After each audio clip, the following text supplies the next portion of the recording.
Chief Ruby, how are you? I'm doing very well, thank you. Wonderful. Thank you for coming today. You are the chief police for Eagle. You and I have been connecting. We actually connected at a community event, which was awesome. My son ran up to and was like, talking all kinds of crazy stuff. And I'm like, oh, you're Chief Ruby. I've been wanting to have you on for a while. And recently I spoke with Colonel Gardner from ISP. About a number of things, but one of the things he brought up was human trafficking, and that human trafficking is not always what people think as far as sex trade. Seems like, we have human trafficking in agricultural sectors and labor sectors, and people just become like indentured servants essentially because they're here illegally, and they either get grabbed or start trafficked as they're coming over because they trusted the wrong person, or they're here illegally and they just start getting trafficked in general because people find out they have this leverage over them, or they're just normal citizens or people here legally that get leveraged into these trades. A couple weeks ago, there was an incident that got reported in Eagle, the city of Eagle, that Detective Pacheco was leading on, that they had busted a massage parlor that was engaging in essentially prostitution. And it's a terrible thing. And obviously, a large part of that is human trafficking. A large part of that is people that can't defend themselves or take care of themselves or don't know what they can do. And I asked you to come on to explain this because, again, it's an upsetting thing that happens in our community, but it happens. So, and I know you can't give me real specific details on that particular investigation, but if you could give kind of like broad scope, how did this come onto your radar? Like, how long were you guys investigating them? And again, not trying to betray any of the information here. Well, for starters, Detective Pacheco did an incredible job on this case, and he gets all the credit. I may be here talking about it, but his background is pretty fascinating. I've actually known him. I trained him at one point early in his career, but he worked as a juvenile detective and a school resource officer. He worked on the Internet Crimes Against Children Task Force, so the To Catch a Predator type cases, those internet cases. He worked those for several years. He was a child crimes detective, where he primarily investigated health and welfare referrals, and he's really spent his career keeping kids safe, and keeping people safe. And that's, the credit goes to Detective Pacheco because he did an incredible amount of work on this case and coordinating resources. So and additional thing, shout out to him as well. I connected with him because when he was still working with Ada County Sheriff and before he had moved over to Eagle, Sheriff Clifford gave me his contact because we're gathering information about building a program to help educate parents about risks of technology that we have since given to the State Department of Education, and they're rolling out as well because, schools are distributing technology, and the state wants to educate parents about the potential risks. And he was a huge resource. I called him several times.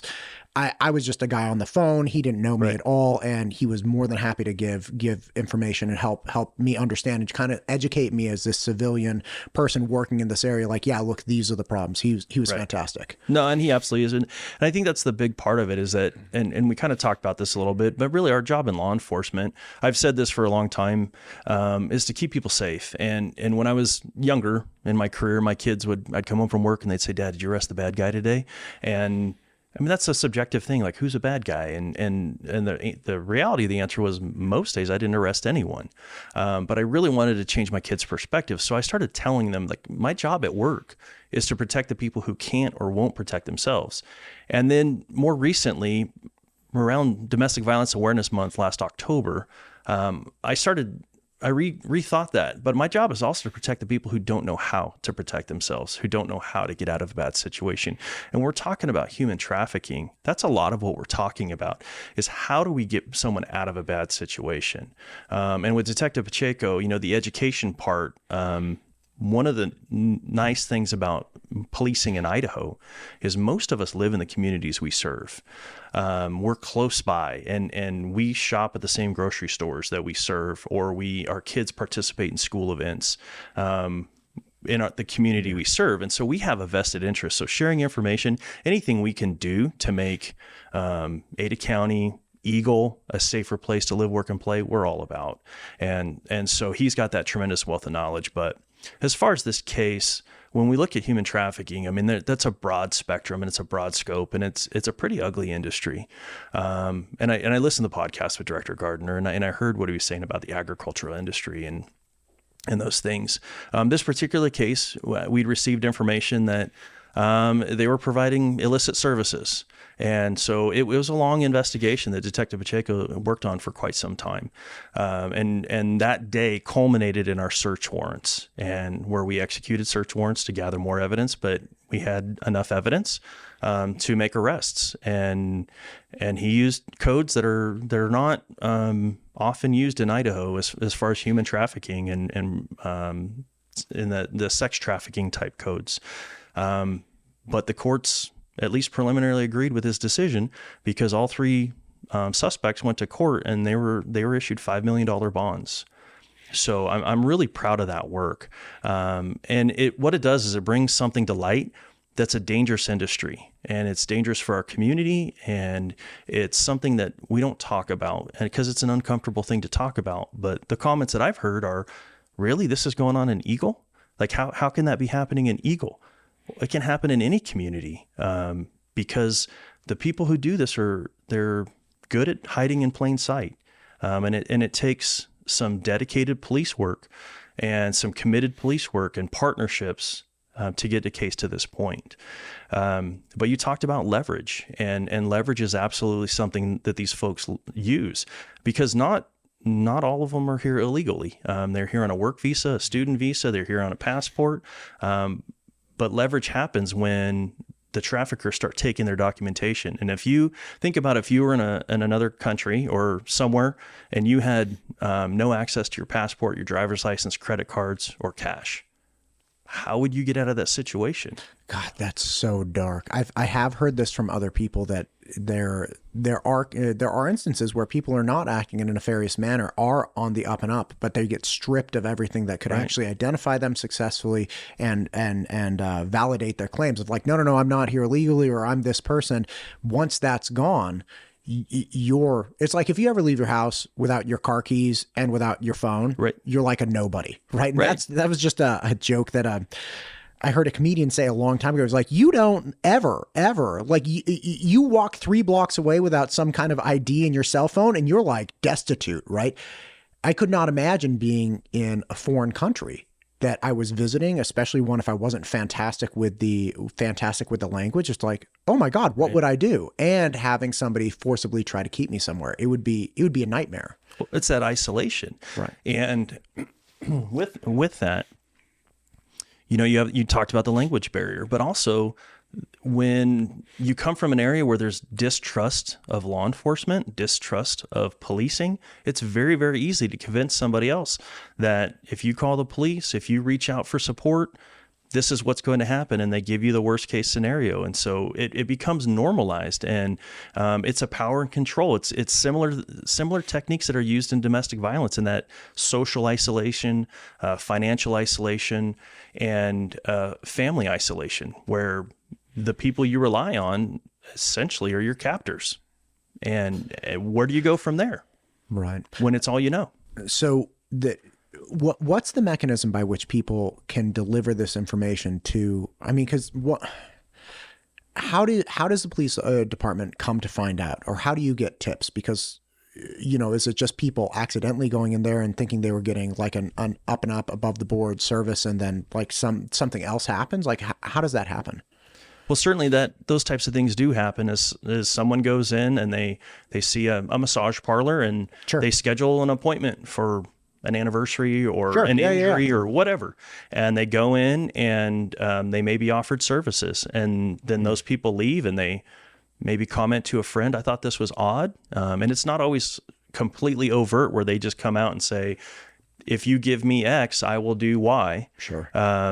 But it's something uncomfortable. But if you're going there for that purpose, you know what they're offering when they say those things. And if you're going there just for standard, you're like, wait, what's going, like, what are you saying to me? Right. Gotcha. But then, you also have people that will go in for a legitimate injury or some sort of relief.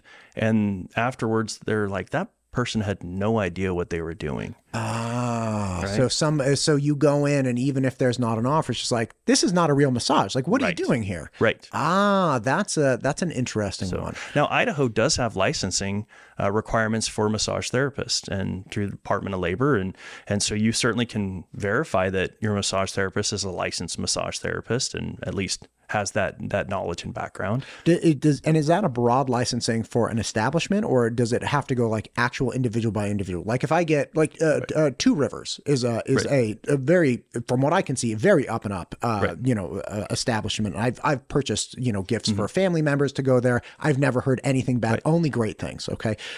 But if I was a real discerning customer, I'm like, I just want to be sure. Do I look up the establishment, or do I have to find out who I'm going to be working with prior to actually going in there to go on some state certification website and be like, okay, is Brian, I got a massage coming up with Brian. Is he an actual, licensed massage therapist? Well, a lot of those they'll have the licenses posted on the wall, and they'll be there. I mean, you can certainly ask, is Brian a licensed massage therapist? And they can tell you, or you can ask to see the license if they don't have it posted. I mean, usually it'll be near their business licenses, Gotcha. Things of that nature. And as far as whether or not it's posted on a state website, I don't know. Okay. But like anything else, you can do your research before you go in for any service. You go to a mechanic, and we all ask for referrals, and because I want a legitimate referral, and then you can go to Yelp and kind of look at reviews or something like that, some sort of review of how this person does their work. So that's an option. Yeah. Yeah, absolutely. You mentioned that establishments like this make it less safe for our community. And I remember hearing, I had one of my rowing coaches, after he graduated college, he and his wife, he got married pretty young. They went to, I think it was like Thailand or Vietnam or something. And he had made a comment about that there was, a sex industry there, and that I guess during the 80s, there was a big rash of like international businessmen going over there and, engaging this activity and then bringing things home to their families. And that's kind of what I went for immediately, which is like, yeah, I could see this would be bad for John's going in and picking up something and taking it home. But is it also true that if you establish an industry around this, then you want more of these people coming in, and you may, like, say I'm a horrible person and this is like my business of choice. I'm like, okay, well, like I can bring more people in here. So our community is now housing more people that are being human trafficked. And it also may be the case that they're trying to convert more people within the localized community to this work. So it's like, yeah, I can bring people in from the outside, but I can also just start looking around for a localized supply of individuals that I can pump into my business. Is that also a concern? Well, absolutely.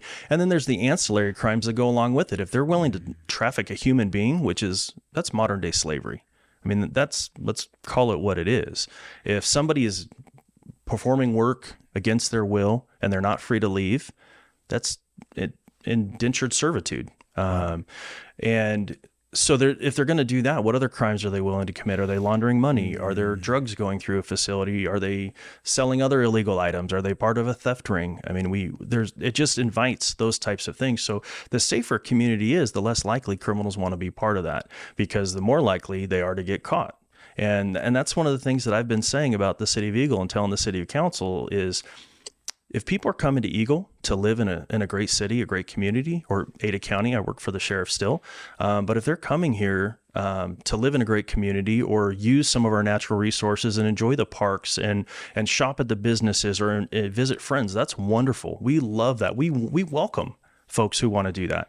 But if people are coming to Eagle to victimize our citizens or victimize our businesses or damage our resources or our parks, we'll investigate, and we will be relentless, enthusiastic during our investigation, because when we stop crimes, when we prevent crimes, or we make it known that if you're coming here and you're going to try to victimize our community, we're going to investigate and we're going to take action. We're not afraid to make arrests and remove you from the community, and we're not afraid to put out a story that says this is what we're doing. Because we don't want that here. We want people that can go on the greenbelt and ride their bikes and walk along the river and fish and go in to use our foothills. So we want people avoiding our community. If you're going to commit crime, if you're going to victimize our communities, don't come here. Yeah, man, God bless that. I have such an appreciation for that. And so bottom line is any kind of revenue based crime that it's not like domestic abuse where it's like somebody's not really getting paid. So like they're having problems in their relationship. Right. But any business oriented thing like a drug dealer or human trafficker, I hadn't thought about that. Like if you're going to be offering to sell, sex or a slave to somebody for a certain amount of time, why wouldn't you try to upsell them with like, here's some heroin too, or here's some, methamphetamines, or here's whatever it is you want. Cause you're the type of person who engages in this type of black market, illicit activity. And that bottom line just brings in a whole slew of other characters, because then you need people managing that employment. You need people managing that service. You need people managing the supply of drugs that are running through, and it just all spirals out of control. That's terrible. Yeah. It's a tough topic to discuss. But again, talking about it, getting people to listen, and consider things, because we often think of these things as, well, this is an immigration type issue, and it certainly is part of it. But this happens in family units. When you look at disasters, when families are displaced, we have the recent fires in California where people are displaced. We have problems in the Carolinas. You want to go back a little bit farther, you have Hurricane Katrina, 9/11 type stuff.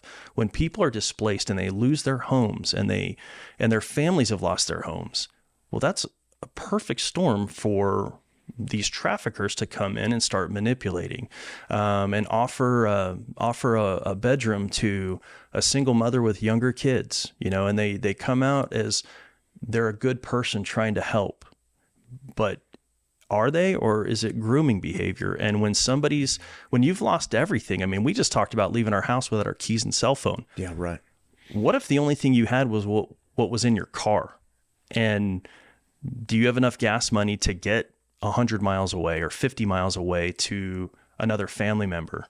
And then you have somebody offer you assistance. And then you have that isolation again. And so we really have to look at the vulnerable population and why are they vulnerable? Language barriers certainly create vulnerability. Financial distress creates vulnerability. Lack of cultural knowledge creates vulnerability. So there's two sides of this, where people financially, they are thinking, well, I don't know how I feed these kids, but somebody's offering to take care of one. And if I allow this one to go over here, that's one less mouth that I have to worry about feeding. That's one less winter coat I have to buy. And so you create that perfect storm where this person can be victimized. Now, I'm not saying that everyone who's offering help is out to victimize. Well, sure. And not every youth pastor is out to take advantage of youth, right? But like that's one thing that Agent Hart, Doug Hart, who I've had on before, and I really enjoy him. And he talks about crimes against youth extensively. He says, look, people go fishing where the fish are. That's it. That's it. So like wherever kids are, wherever people have a need, that's where predators congregate. Now, that's not to say that every person working with kids, like I worked with kids for almost 20 years. Right. It's like, I wouldn't even, oh my God, this girl hugged me once. It was horrifying. Right. So we're like, I didn't even shake their hands. I'd be like air five. Right. Like, it's just like, we're not touching in any way, shape or form. And we go out from this, it was one of my classrooms, and the class gets out. I walk downstairs. All the parents are there. I was just chatting with them, and I was chatting with this one group of parents, and the girl was standing right next to me. I'm like, yeah, so like everything's good. And I hold my arms up like this, and she was like, ah. Right. I was like, get off of me, don't touch me. But like, I was really sensitive to that because I understand parents' anxieties, and I think it's justified anxiety. It's like, who is around my children? And again, I tried to have a real set of protocol that it was like above question at every single moment. Right.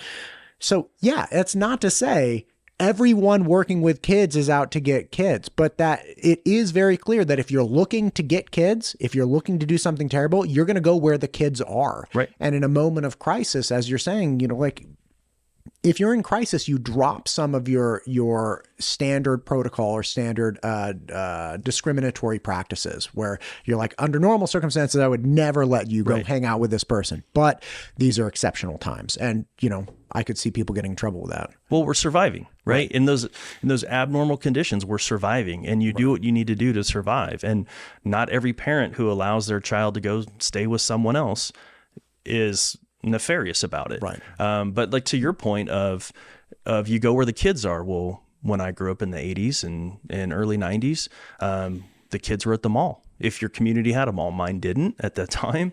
But that's where kids would be dropped off and walk around, or kids are at the parks. And so that's why we've educated folks about paying attention to your surroundings. And you'll hear about someone going to a park and they'll say, well, who's your kid? Because they're alert to it, they're paying attention to it. Right. Some random creepo just sitting there watching the kids on the swings. Like, where's your child, sir?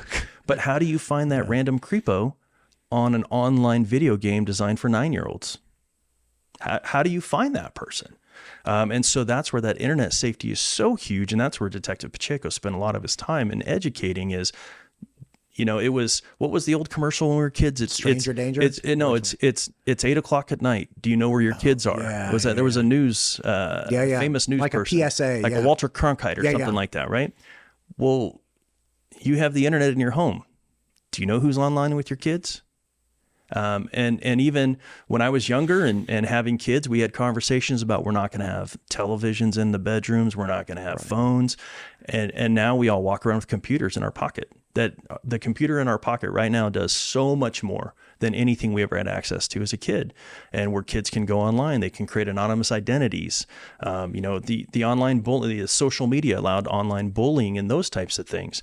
And so that's another that creates more vulnerability in some of these folks. And then when someone comes along and offers you a way out of that feeling or that circumstance, they're maybe more likely to accept that. And that's concerning for the safety of our kids. Yeah, the safety of everyone. It's a horrific thing. I was speaking with Vic Dominguez, who's the executive director or chief board guy for the Idaho Internet Crimes Against Children Coalition. So volunteer-based organization trying to educate throughout the state. And it was amazing talking to him because he said, look, the most dangerous time for kids throughout the day with cell phones is actually midnight to 4 a.m. Because that's when kids they know they're not supposed to be online doing things. They're curious, they're exploring. Parents are no longer there as a barrier. Everybody else is sleeping. And predators, it's not like predators generally have this steadfast 9 to 5. They're like, I got to get, 8 hours of sleep. Right. They're waiting for kids to come on doing things they know they shouldn't be doing. And you don't, it's hard to conceptualize for a lot of people because most people think that any social media in general, to your point about video games, social media is it's like Facebook or Instagram or TikTok. But in reality, social media is anything that allows a two-way communication. And you see this time and time again with, say, Roblox or even Minecraft, where people, although they have very low levels of capacity with communication, are still successful of taking somebody from Roblox that has, row meets where you can talk to complete strangers, full blast. You can't transfer pictures, you can't do anything, but you can engage people on those platforms in a seemingly innocuous or low-tech way and get them to migrate to a different platform that has all the capacities for communication. So even something like Roblox or Minecraft is a social media. You have apps like the Fitbit app, right? Where it's you're just trying to track your fitness, your weight gain, but Fitbit boasts a 2 million person community that will support your goals, and you have people cheering you on about your new running shoes, and then what do your new running shorts look like, and then what's your top look like, and all you go down that path. And again, people just have access to our kids at an alarming, just insane rate.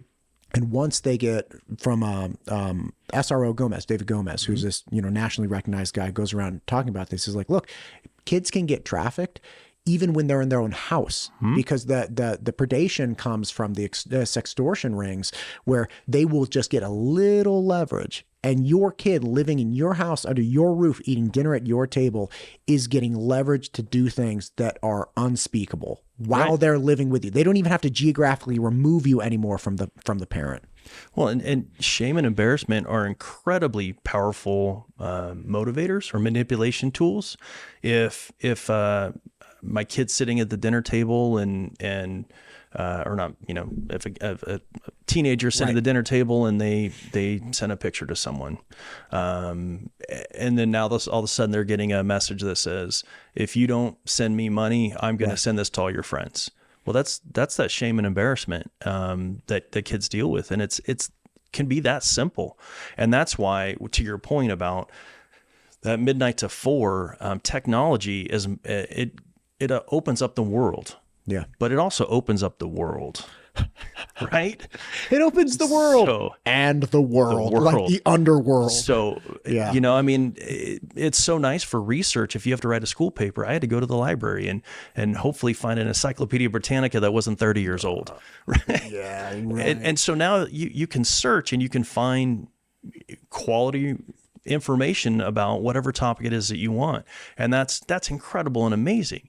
But as parents, you're a parent of younger kids. Yes. The conversations you have to have with your kids, your parents never dreamed of having with you when you were 10 years old, because the technology didn't exist when you were 10 years old. Right. But there's things that as a parent you have to do where what do they call it? Technology fasting, where you put your phone down for a certain amount of time. I do that every 24 hours, a 24-hour time every week. Yeah. Just to decompress. But when I was a school resource officer, I at the time, the schools had a no cell phone in class policy. Sure. And so the administrators and teachers would take phones away. And I remember watching a teenage girl on the ground kicking, screaming, and sobbing because she'd lost her phone for the 3rd time. And by policy, parents had to come pick up the phone and she couldn't have it back. And I remember talking to a student at one point, and I said, if you had to lose your cell phone for the weekend or buzz your hair, what would you do? And she chose buzzing her hair. She would rather have a buzz cut than lose her phone for 3 or 4 days. And that was 12, 13 years ago when I was a school resource officer. And so we just become more and more connected. Think about how often you pull up to an intersection and you see somebody on their phone, or you're like, yeah, maybe I missed something in the last 4 blocks since the last light. And I didn't hear it chirp, but I need to check my phone. And so we have that connection to our phone, and it's become like a diary or a journal. It's so private. We don't want anyone to see it. And so that's why with kids, it's so good to normalize technology fasting. Yeah. It's so good to normalize during this time of the day, during our family, the phones go here and we don't access them. Yeah. And you can have tech. Like, I'm not anti-tech. Right. I teach my kids to do video editing. I want them to have functional technological understanding. I also am not anti-video games. I just buy like the old school Atari. Right. Like, we actually got an Atari with joysticks recently. And my kids this whole weekend were obsessed with Lunar Landing. Like the game from the like late 80s, early 90s. Yeah, where you'd have to like, there's like, and you had the little, and they were playing it all weekend, like having a great time with it. And that is like, yeah, you can play video games. You just can't play these games that open the entire world to you. I remember, I mean, this is kind of embarrassing, but like I have this whole bit about what it was like when I finally realized at the age of 16 that the internet had some porn on it. And I was like, oh my God, it does, right? Because like I had a computer, but it wasn't even, it didn't even cross my mind. And I showed my older brother and he was like, no. Yeah, you can't find. I was like, no, for real, I swear. But it was this ridiculous, frustrating thing back in the mid 90s. Because first off, you had to call in, right, on the modem, like your 14 months. Right. So you call in, and then all the photos download really slowly. And if my sister's dumb friend called in the middle of a download, I was like, throw my, and all of this, it was this whole big laborious thing where pornography. And again, kids are curious, and I was a curious teenager. Kids are curious. It just, there was a barrier that was so prohibitive to having any like marginal real access to it that it was like, it didn't even keep my attention. Like I had a computer in my room, but I was like, oh, it's not even worth it. Like this is too much of a train wreck. But now you can consume your whole life with like the most, like I wouldn't even know how to describe it. Everything. Right. Like you could see anything you want, everything you want, 24 hours a day. You would never run out of it. You can do it in the privacy of anywhere because it's in your hand all the time, and it's perfect. Like whatever your deprived mind could think of, you can get. And yeah, that's too much. It's like giving 16-year-olds Ferraris. It's like, that's too much power. Like they can't control it. They're not designed to control this. They're not designed to have that kind of capacity in your hands. Well, and that's just kids today, young adults today, they have more access to information than we've ever had in the history of mankind, but they don't have knowledge because growing up, you know, somebody says, hey, if you climb that barbed wire fence, be careful because you could cut your jeans or you could, you could cut your leg. And then you climb the barbed wire fence and you nick your leg and you're like, that hurts. I'm not going to climb a barbed wire fence. So that's knowledge, right? There's information. Good job. You got that one. But knowledge. Yeah, right. And I often say kids don't climb trees enough. They don't fall out of trees. I mean, I knew my limits climbing trees because I fell out and thought, I don't want to go much higher than that because it'll hurt me. But with the internet and the access that they have, and you talk about pornography, and one of the things about pornography is it creates these unrealistic expectations, these unrealistic fantasies. And it's not just for boys or girls, because boys watch it and they think, oh, that's what we get to do, or that's what we're supposed to do. Girls hear about it or they see it and they think that's what they're supposed to do. And it's devastating to natural progressive growth and emotional growth. And, 16-year-olds today look like grown men. They're growing beards. They're tall, they're big, but they're still 16. Their brain is still developing.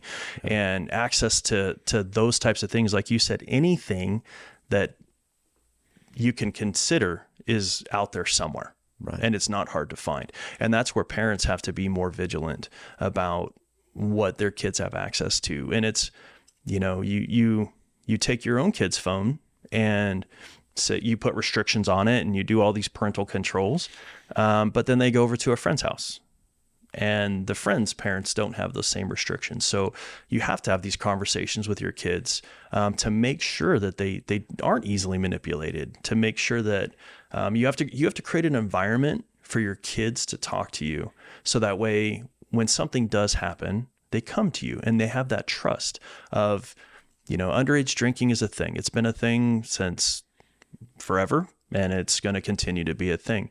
But is your kid, if your child or your friend or your niece or nephew is out and someone has them on video drinking and says, well, now you're going to do this thing, or I'm going to send this video to your parents. Right. If you've had conversations beforehand to say, look, you're going to make mistakes growing up. I'm not going to condone these things, but I will always be there for you. I will always support you. And if you're in a bad spot, let me come help you, and let's get out of that. And then we'll deal with that, build that trust, because that's how you can keep your kids from these manipulative behaviors that lead to trafficking, to domestic trafficking. Right. And it's so important because kids and children, that they're the future of our country, of our communities. They're the mayors, they're the engineers, they're the scientists, they're the surgeons.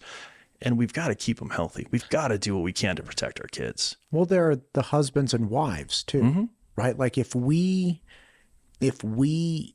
teach our young men that every woman is a porn star and they should expect easy, access to them, they will become horrible husbands. Right. And if we teach every young woman that she's an amateur porn star and should act in all these horrible ways, taking nude photos, sending them all over the place, she's not going to be a great mom either. Like these are damaging fundamentally to our nation's family units. And unless we, like one thing I do with my son, actually to this end, is I actually, every time, you get the scam emails like, hey, Sharon, you picking me up at the airport, or text messages, whatever they are. I actually save those. I engage in those conversations.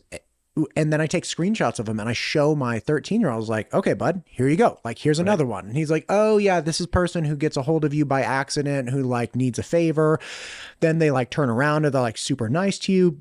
And they want to like meet for lunch or something or whatever it might be. Right.